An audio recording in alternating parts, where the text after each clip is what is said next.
Right, after the parties the night before, it's time to jump on a bus and head to one of the most remote regions in the whole of Europe, up into the mountains where we find snow, amazing food, and incredible views. So join me today and let's go discover Mestia and Svaneti region. Good morning guys, welcome to Mestia, a tiny little remote village in the mountains of Georgia, the northwest of Georgia, in a region called Svaneti. And oh man, was it a journey to get here. It took 11 hours. We're on a group tour, so we had to go by a larger bus, and then we split up into little vans for the final 3 to 4 hours. But because of the snow, because of the conditions, and because of the remoteness of this little place, oh, it was a challenge. There were blockages in the road, there were avalanches, there was a storm coming in. Yeah, it was quite chaotic, but I must say, having woken up this morning and seeing the views outside the window, well, perhaps it's worth it, but I guess that's what we're going to find out in this video. Anyway, before we get started and I take you out to check out this little village, because it is stunning, I just want to show you the hotel and where I'm staying. I'm staying at a place called Gistola, or Gistola Hotel. It's 4 stars, very nice. I'm in a twin room, so I've got 2 beds. I'm only one of me, so I'm not sure I need the second one, but it's pretty nice, pretty clean. It's got everything you would expect. You've got a mini bar, you've got a safe, you've got your tea and coffees, obviously nice beds, nice pillows, although I did sleep last night. I'll just show you the test. Yeah, comfortable, warm as well. It's obviously very important.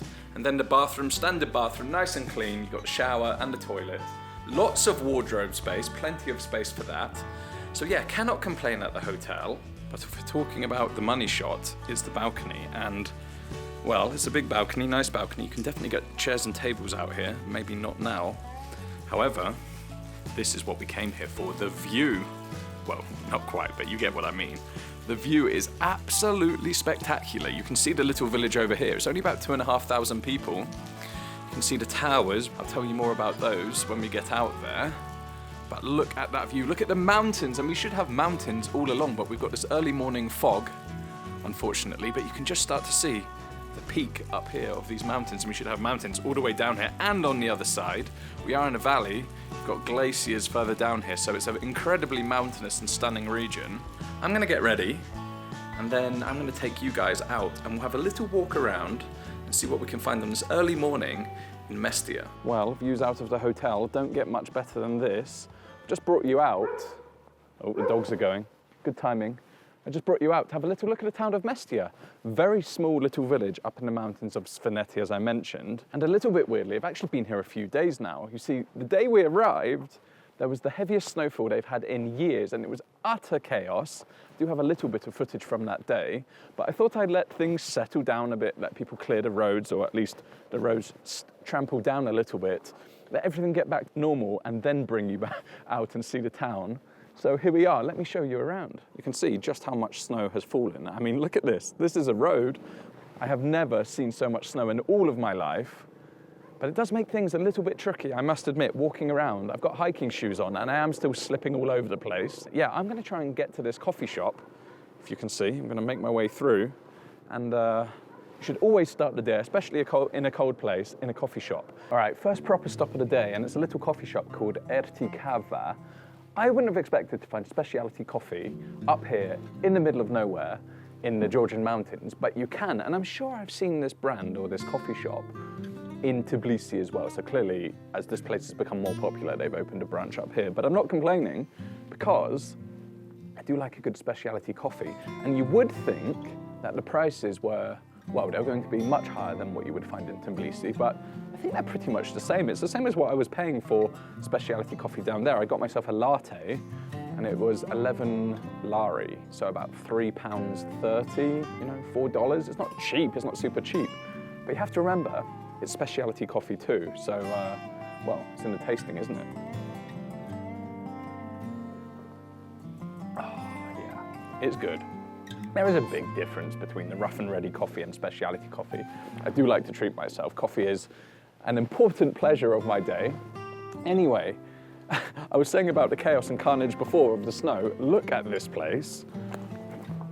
This place is even worse. Look at the piles of snow there that they've cleared out. But the problem is, as it started to melt a little bit, but the temperature is still low, it's turning to ice and it is very, very slippy. Right, this area, I would say, is the hub of the city. This is the place where you can come and catch the minivans, the buses. They'll take you up into the little mountain towns all around. In the spring and the summer, and the autumn, of course, they'll take you hiking or to the hiking places. But you can also get the minibuses here to Zugdidi or Kutaisi or Tbilisi, the bigger cities. This is the transport hub. The other good thing about this place, because this is the little transport hub, you have cafes and restaurants and bakeries set up here. And I've spotted a little bakery that I think we should try. I'm here at a place called Ineza after the lovely owner here. Her daughter is actually the receptionist at my hotel, and she said that her cakes are good. So apparently the best cakes in Svaneti. And when you hear a claim like that, you have to come and try them out, of course. So here I am. Unfortunately, she doesn't speak too much English, but we have our... She can learn. She can learn. She's going to do a quick learning. So we have a translator, thankfully. Okay. Can you ask her where she gets her ingredients from? საიდან მოგაქვს მასალები, ინგრედიენტები, საიდან მოგაქვს, ატყიდულობო? სახლის რძემა, ოჯახური. Family milks, they have family. Ah, they have their own cows. Yeah. All of the milk is from her family farm. Milk is from family farm, yeah. That's pretty cool. Of course, if you've got produce this good, you may as well try a bit of everything, hadn't you? So one eclair, one slice of honey cake, Medovi, medovi, eclair, Yeah. medovi, tita malaga. okay, and bird milk. Look at that. Madloba. Thank you. Got to make do here, stood in the street on the snow to try these cakes. You've got the honey cake and the bird milk cake and the eclair. I think I'm going to start with the eclair because it's probably the easiest to eat, to be honest, stood out here. Look at that. Chocolate on top and a nice pastry. All homemade, as I said. And isn't it amazing that the milk comes from her own cows, her family cows, all milked every day for the ingredients for this bakery. So cool. I love that. And I love supporting local people doing cool things. So let's try it. Come on. The eclair is amazing, but the cream on the inside, the cream, come on. I knew it would be the case. The cream is the winner. Not too sweet, but so rich, so creamy. You can tell the difference that it's coming from her family farm. It's so good. Right, next up, bird milk cake, the one with the chocolate on the top. And you can just see you've got the layers there, the layers of the cake and the cream and then the chocolate on top. I'll just give you guys a better look at that if I can. There you go, look at the layering on there. You can already feel that it's light and fluffy. I mean, excuse the hands, of course, but forget the fork, I might just bite into it. Again, the flavor in that, oh wow. I don't know what that flavor is, but there's something recognizable in there I just can't put my finger on. But the cake is light and fluffy, and again, the richness coming from that cream. Super good, sweet, but not too sweet. It's not making me, I can keep eating it. And thank God, because we've got the honey cake to try as well.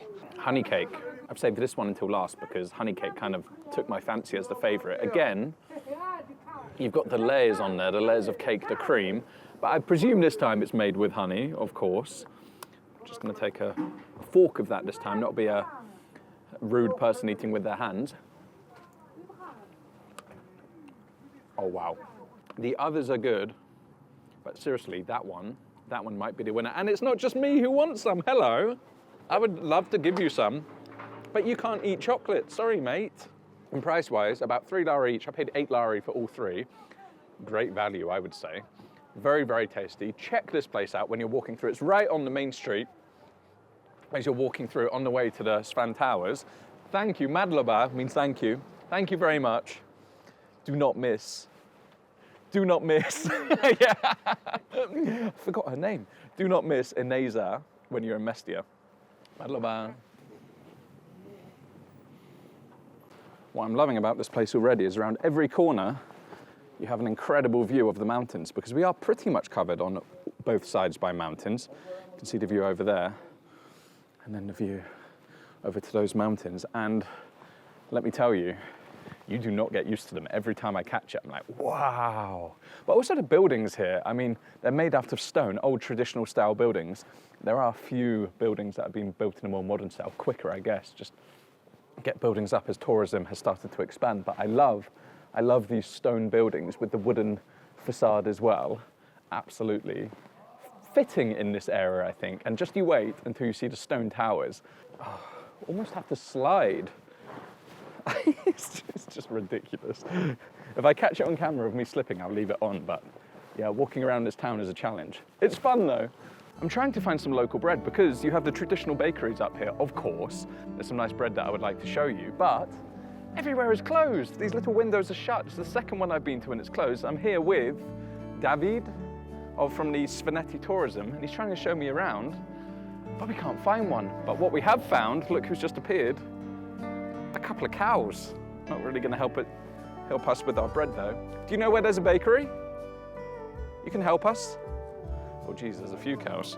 And I'm wearing red, so maybe we should go the other way. But welcome to village life. Come to the bakery, meet a few cows. It's Wednesday, maybe it's their day off. I want bread though. Oh, here he is. I don't know where he's taking them. Maybe he's taking them for water, but it's pretty cool to see local village life like this, isn't it? And they're so friendly. He'll say hello, and obviously doesn't speak English, but yeah, loving it. Look at this. Hello. I'm coming with you guys. I'm in your herd now. We're on a mission to find an open bakery, and thankfully we're trying to organize it. But I just want to say, the clouds have cleared and this view is absolutely spectacular. It's the first time we've seen the mountains really in the distance, and you just get, I mean, look at the snow-capped peaks. Wow, it is unbelievable.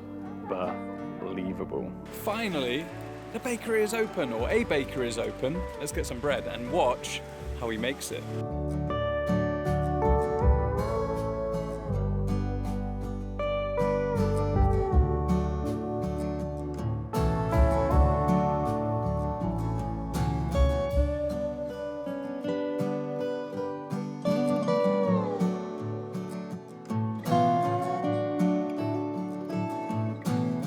Alright guys, just come into the park.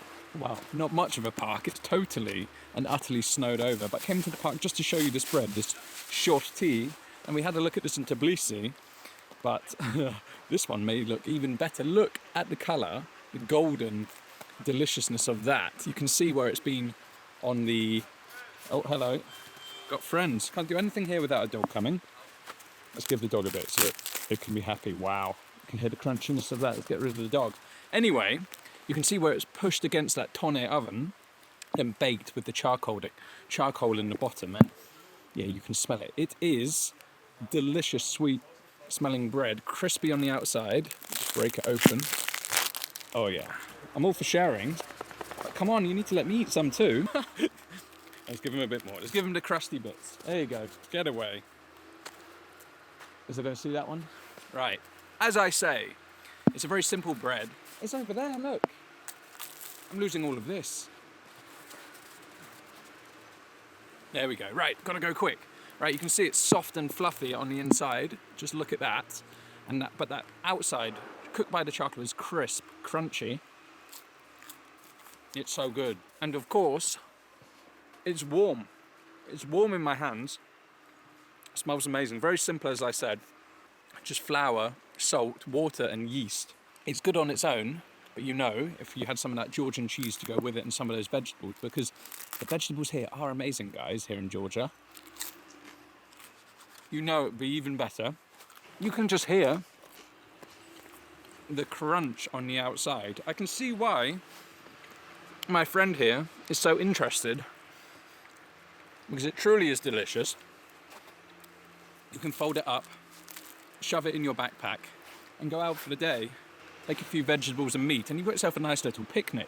But it's not just the tourists. I mean, it's right in the central area, but it's not just the tourists who are eating it. All the locals are coming all the time. It's just 2 lari, super cheap, less than £1, about $1. And the country that makes proper bread is a good country to me. And Georgia certainly knows how to make bread. So much so, the dogs love it.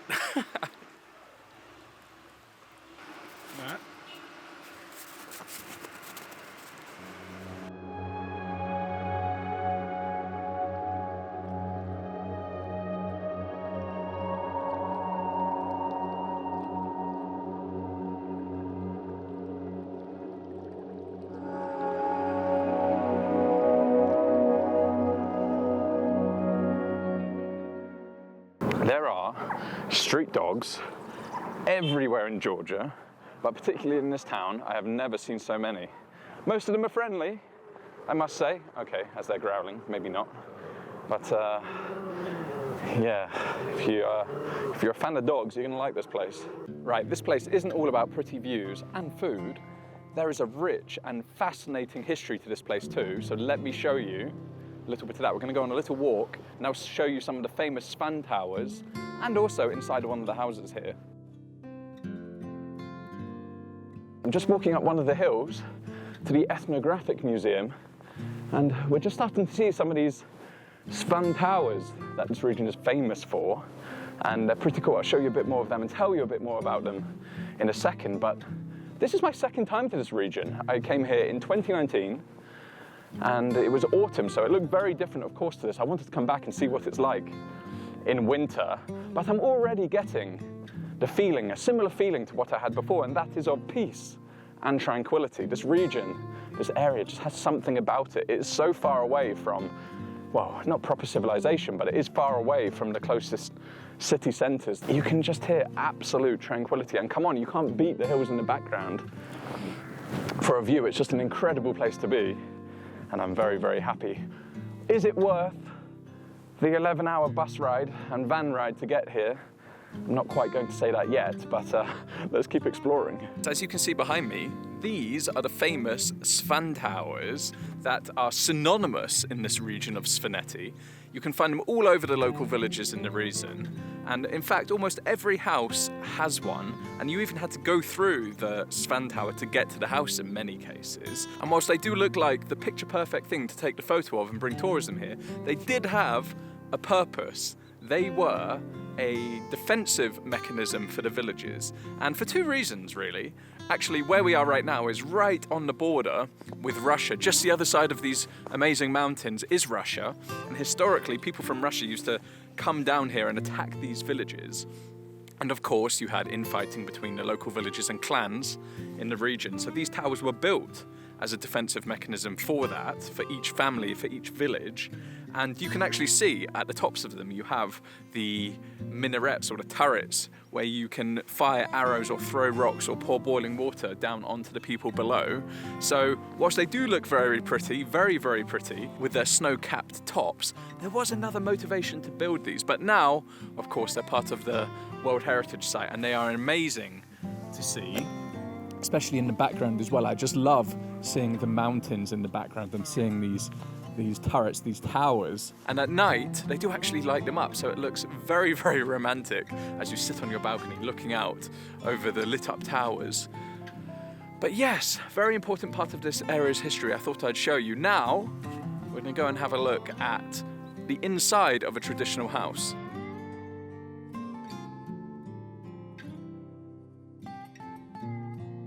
Alright guys, just come to the museum, and in reality it's less of a museum and just someone's house that they've opened up for you to look around. But it is fascinating, and what's easy to forget, especially when you're walking around this place thinking that it's so touristy, is that people actually live here, and they live here all year round.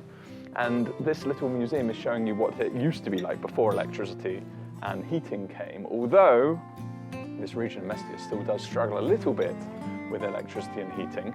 Do get a few cutouts in the hotel, but this place is fascinating. He told us all about it. It's actually below the house, and in the winter the families, 3 generations of family, used to come down here and live with the animals. Obviously with the stone houses, it's really difficult to keep the heat in the house, so you have a central area where they cook and keep the fire, but the animals are put around the side to keep heat coming into the middle of the room. And then there's a little raised bed or a mezzanine level above that where the people would sleep. Pretty cool, pretty fascinating. Even more interesting is when you think about it, this place inside here is 800 years old. And the wood is in still such perfect condition. Maybe it's been cured by the smoke or maybe the cold, I don't know. But it's pretty cool coming around and seeing local life. At least someone enjoys the snow. And if the museum didn't tempt you to come up the hill, perhaps the view might. Check this out for a vista. Insane. The snow is, or the sleet is coming in, but I think you get the picture, right? Mestia sits in the valley, flanked by the mountains. Absolutely stunning.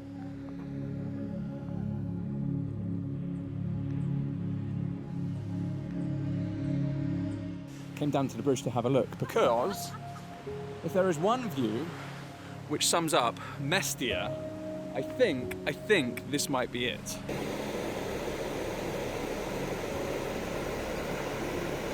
Just beyond these mountains, there is a big glacier over here called Chaladi Glacier, but you have the amazing view of all of those Svan Towers that we saw just before. Absolutely stunning. I said, guys, around every corner is an amazing view here, and I didn't lie. And whether you're here in spring, whether you're here in summer, autumn, or winter, you're gonna get a different view, but each one is going to take your breath away. I promise you that. What a cutie. Now, I said there's many street dogs here, but you're not going to find a more beautiful street dog than that. What a beauty. Oh, now it was time to get back in the car, head outside of town for a cooking class. Let's do it. All right, guys, we've come out just 20 minutes by car from Mestia, maybe 30 minutes in the snow, but to a place called Guest House Latali. And yes, it's a guest house, but we're here for a cooking lesson, cooking some Georgian food, some local Svanetian food with the mother of the household. She's going to teach us how to cook kubdari. She's going to teach us how to cook khachapuri, and then we're going to have a little feast, a little Georgian feast after it. I cannot wait, but oh my, I cannot say any more times how stunning this place is. Of course, we've come just outside, but look at that. Still, we have the mountains covered in snow behind us, and yeah, a little bit chilly. So let's go check out the cooking class. All right, I must admit, I don't think she normally cooks for this many people. It was a bit of a challenge to have about 30 people huddled inside this little, well, shed, I guess. But nevertheless, it was fascinating. I love watching people cook, you know that. And yeah, she made 3 or 4 local dishes from this region, obviously very, very traditional Georgian dishes, but dishes which are very specific to the mountains and this area. And yeah, despite the awkwardness, it was an absolute pleasure to watch her cook. First up, she made the kubdari, which is a bread dough filled with a seasoned and spiced with local spices meat. That's then wrapped around the meat, or the dough is wrapped around the meat, flattened out, as you can see now, flattens it out into this like pancake style, and then it's cooked on the hot plate. It is one of my favourite dishes here in Georgia, and yeah, this one was pretty special. After that, it was onto the cheese, and a little cornbread dumpling, I would say, with a lot of cheese fried in butter. Now, you just know that's going to taste good, of course. And then, just look how much cheese goes into this cornmeal. It is unbelievable. You can see why I say the food is rich up here, but I mean, when you're in the snow, you kind of need it. And because there's so much cheese in this, look how it goes when they stir it up. Anyway, let's head inside. So yeah, we saw her preparing the food, but of course we're not going to eat outside in a little shack. So we're going to eat in the house, in the living room of this wonderful family, of this little guest house as well. It is a little guest house. All the food, you can see, once again, you will never go hungry in Georgia. But I thought I'd just sneak in before everyone else comes in and it turns into a little bit of chaos and show you around. All of the food, plus more that we saw being cooked, is on the table. But this is special. Don't just get access to the lounge, get access to their kitchen as well. Look at this. This is how the Georgian people live. Oh, and this is the oven. You've got the kubdari inside. You've got the fire on the left. You don't want to get too close because it is hot. And even on top, all the heat comes through, and that's where they'll cook their pots. But look at the family setting in here. Everyone's waving inside, but how cool is this? Inside, a little Georgian Svaneti kitchen. And for as cold as it is outside, snow all over the trees, in here is toasty warm. This is where you want to be. And you want to know the reason why we have the wood fire? It's because there's no electricity here. Electricity is, well, they do have electricity in the village, but right now electricity is cut off. So everything is with the fire, with the candle or whatever else. But the taste of real life up in the mountains. We are remote, we are not quite cut off, but it's not the easiest place to get to, but I tell you guys, it's worth it when you do. And I am starving. I have not eaten today. I've been fasting, so the prospect of this food, I cannot wait. So as the cooking class finished, everyone started to head inside, take their spaces at the table. A Supra, traditional Georgian feast. The toast started to begin, the alcohol started to flow, everyone started drinking, basically, that's the point in this. But we had something a little special. All right, just slipped away from the big... Oh, carry on, it's okay. The microphone is here, it's okay. Okay, just started filming and started talking and they all turned around thinking, oh, what's this guy saying? Anyway, as I was just saying, or trying to say, I just slipped away from the big feast. I mean, Georgian hospitality is to eat together, drink together, but it doesn't make for a good video. So they very kindly, as I said, let me into the kitchen where I'm going to just taste the food and show you a bit of the food very quickly. But the benefit of that, other than just seeing them cook earlier, they're now preparing the fruit. You can see cutting it all up. So I'm right in the thick of the action here. I've got a little bit of everything. I've got the khachapuri, one with the millet, which I think will be super interesting. I've got the kubdari, the beef-filled one, and this. This is Salata. just carrots. Salata. Okay. Salata. Salata. Chishtwari. Chishtwari. Chishtwari. Sateni. Sateni. Shusha. Shusha. Cheese.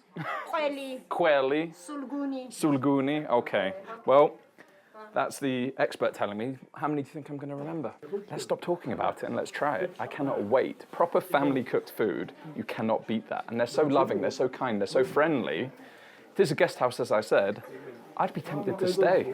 This is, you know, having filmed street food, I've eaten in a few awkward places. Don't know if it gets more awkward than this. Sat at the kitchen table. Everyone around me. I'm sat on a little sofa chair, a table too high for me, but I have this plate, as you saw, I have this plate of incredible food, so I can't really complain, but I don't really know where to start. Maybe I'm going to start with something I know I love, which is the kubdari, the bread filled with meat. You can just see, I get that on there for you. You can just see the meat, the beef. You saw her fillet, those chunks of beef on the inside with the spices and the onion. Let's try it.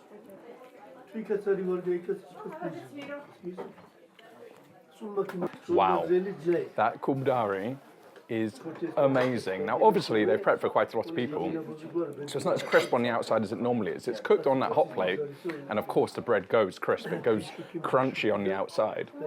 It's softened a little bit as it's cooled down. That's, you know, that's understandable. But the inside, oh my God, the flavour of that beef, the spice that comes through straight away. But it is good quality beef, and then you get the spice and the warming spice. There's paprika in there, there's a bit of chili powder in there. You can feel it, it is a touch spicy, but then those unique Svanetian flavours, the coriander as well, comes through. That is special. All right, carrot salad. Surprisingly fresh. Carrot, cabbage, pepper, dill. Didn't expect to get dill in there, but all of the food here, all of the food is grown in the area. It's biological, it's eco. There's no pesticides, there's no nothing. It comes from around here. Sorry. I'm in the way, guys. Always in the way. Yeah, it's from around here and you can taste that. You can feel that it's doing good for you when you eat it. Didn't expect to have a nice light salad like that to mix up all of this because, let's face it, guys, we're up in the mountains. We're around the snow, especially in winter. It's harsh, it's difficult. A lot of cheese, a lot of bread. You know, the calories, the rich food that you want in this weather. These are hard-working people outside a lot of the time. So the cuisine here reflects that. But yeah, salad is also delicious. Their cheese is so good in the mountains. Oh my God. Sulguni. Oh, that is good. That is good. And then, therefore, you can tell why these cheese meals are so good. You have potato, and you saw how much cheese she put into those potatoes, and then just mashed it and mashed it and mashed it until it had all become one. And then she lifts it up from the pot, and you wouldn't think it was mashed potato at that point. You think it was sticky cheese, but wow, let's see. Come on. The flavour. Not only do these guys know how to eat, these guys know how to cook. All right, this one. What was the name of this one? Shishtwari, which is the cornmeal, or the corn flour, not cornmeal, it's corn flour and cheese mixed together again. set, or you saw her making it in her hands actually, it's not set, it's just the texture of it, and then she puts it in the frying pan with a little bit of butter or oil and cooks it out, and you can see just how golden that has gone on the outside. That's the cheese in the oil. It's gone golden and crispy on the inside. You're meant to eat it with a knife and fork, I'm sure, but for me it looks like a croqueta, so I pick it up. Now I'm being filmed, look. Being filmed on the camera whilst I film. I don't know how often this has happened here, so anyway, let's try this one. Tishtuari. Tishtuari. I'm never going to get this, guys. Georgian language is difficult.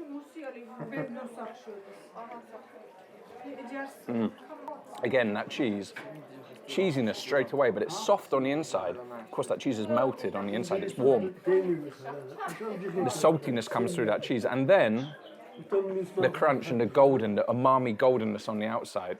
The crunch from the outside, the savouriness from where it's golden and crisped against the pan. It's so good.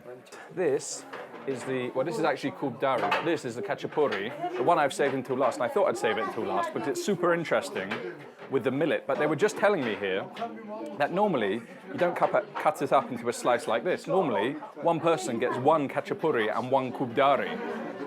Ridiculous. Anyway, this one, as I said, is filled with millet. Haven't seen that before, so pretty unique, and apparently unique to Svaneti in this region. I'm not sure how much flavour the millet brings to it, but it's probably actually about making it more hearty and filling you up more. I mean, of course, it's bread and cheese, but you know, you want something that's going to fill you up, keep you full all day. This is definitely going to do that. I think they're probably having fun out there, toasting each other, sat together eating, but if I had the choice, I know where I'd rather be, in here with the family. They're drinking, cheersing each other, thinking, why is this guy in our lounge? But they're lucky people living out here. Beautiful place, amazing food, and you really can taste the love that is put into this food. Sure, you can go to a restaurant, I'm sure they're great, but you will not beat eating with a family. And hospitality is amazing throughout Georgia, but if you come to the mountains, I think it's just that little level above, you know, the community spirit between people, the love between people. And you definitely feel that in the food and in the culture up in the mountains. Happy boy. The party is in full flow inside. I thought I'd come out and just round that up with you guys. The meal was delicious. I think you got the sense of that, but I must admit, it was a special occasion to be inside with the family, and I didn't get it on camera because I don't think it's, well, sometimes I just like experiences for myself, if you know what I mean. But the guy, the head of the household, let's say, he started toasting me in Georgian, and then one of the sons translated for me, and then I toasted him back, and we went back and forth a little bit on the toasting, but just a really unique and special experience. Things that, sure, you can go to the big cities and you can go to the super touristy places, but you're just not going to get experiences like that. And I'm going to remember that for a long time. And that's why I recommend you come out to these places like this and experience what the life really is like. It's not easy, it is hard, especially for someone like me with anxiety. Like, that bus journey was difficult for me, but already, day one in Mestia, I'm starting to reap the rewards, and yeah, we're not finished yet. What an incredible first day in Mestia. If you're new here, don't forget to subscribe, and if you want to watch more from this region, in my next video, I go skiing for the first time ever and eat more of the local food. See you guys there.